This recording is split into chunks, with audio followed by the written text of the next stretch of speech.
Il sole ha già bruciato l'erba, trasformandola da rigogliosa vegetazione in fieno. Il sole batte forte e non c'è modo di mettersi al riparo dalla sua calura.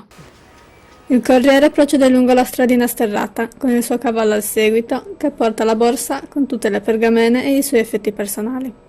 La strada è lunga e non sembra finire presto, ma lui deve solo arrivare al porto di Calari e da lì può raggiungere Pisa su un'imbarcazione. Si sventola con la mano, ma non pensa nemmeno di fermarsi ora, non finché non avrà raggiunto un posto abbastanza sicuro. Si appoggia al suo bastone per supporto, fermandosi solo per bere dell'acqua dalla sua borraccia, quando sente zoccoli di cavallo misti al frinire delle cicale in mezzo ai cespugli. Le sue paure diventano realtà e un gruppo di uomini a cavallo gli sbarra la strada, spuntando da chissà dove. Indossano il soprabito bianco con l'albero di arborea, mentre alcuni portano un uniforme a strisce rosse e gialle. Il corriere fa un passo indietro e cerca di ripercorrere i suoi passi, ma un altro gruppo più piccolo gli blocca la strada e intrappola. Uno degli uomini scende da cavallo con un'aria di importanza e lo raggiunge. Ogni anello della sua cotta di maglia riflette un raggio di sole. «Dove state andando?» «Da nessuna parte», risponde lui rapidamente, ma dallo sguardo dipinto sulla faccia dell'uomo capisce che non gli ha creduto. «Calari, intendo partire. Non così in fretta. Cosa avete nella borsa?» Lancia uno sguardo al cavallo che si intrattiene a sgranocchiare erba e poggia la mano sul pomello della sua spada. «Sono solo un corriere, signore, non sto dalla parte di nessuno». «Ma potreste avere qualcosa per me». Fa cenno ai suoi uomini e 2 di loro raggiungono il cavallo, lottando con il corriere che si oppone alla perquisizione.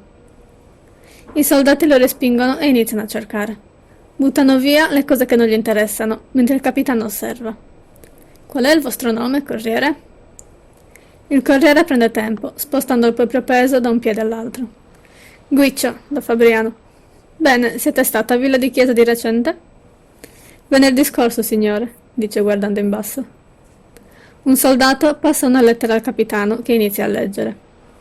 È una lettera per Pisa, scritta dai 2 capitani di villa, Vico da Rosselmini e Jacopo da Settimo, implorando aiuto in vista del rafforzamento delle truppe arborensi. «E cosa avete visto?» chiede il capitano, infilando la lettera nel suo stesso borsello. «Niente di particolare, signore, soltanto...» «Soltanto?» Guiccio osserva gli uomini alle spalle del capitano. Un uomo è stato imprigionato perché inneggiava i catalani. Il capitano lancia uno sguardo indietro ai suoi uomini a cavallo, che traducono le parole del corriere in latino per i catalani. Gli alleati annuiscono, apparentemente soddisfatti. «Mi riferivo alle difese della villa. Quanti soldati ci sono?» Guiccio riflette un attimo. «Non saprei, non più di 1300 uomini armati. Ci sono 30 cavalieri di alto rango e circa 600 uomini fra i cittadini». «Artiglieria?»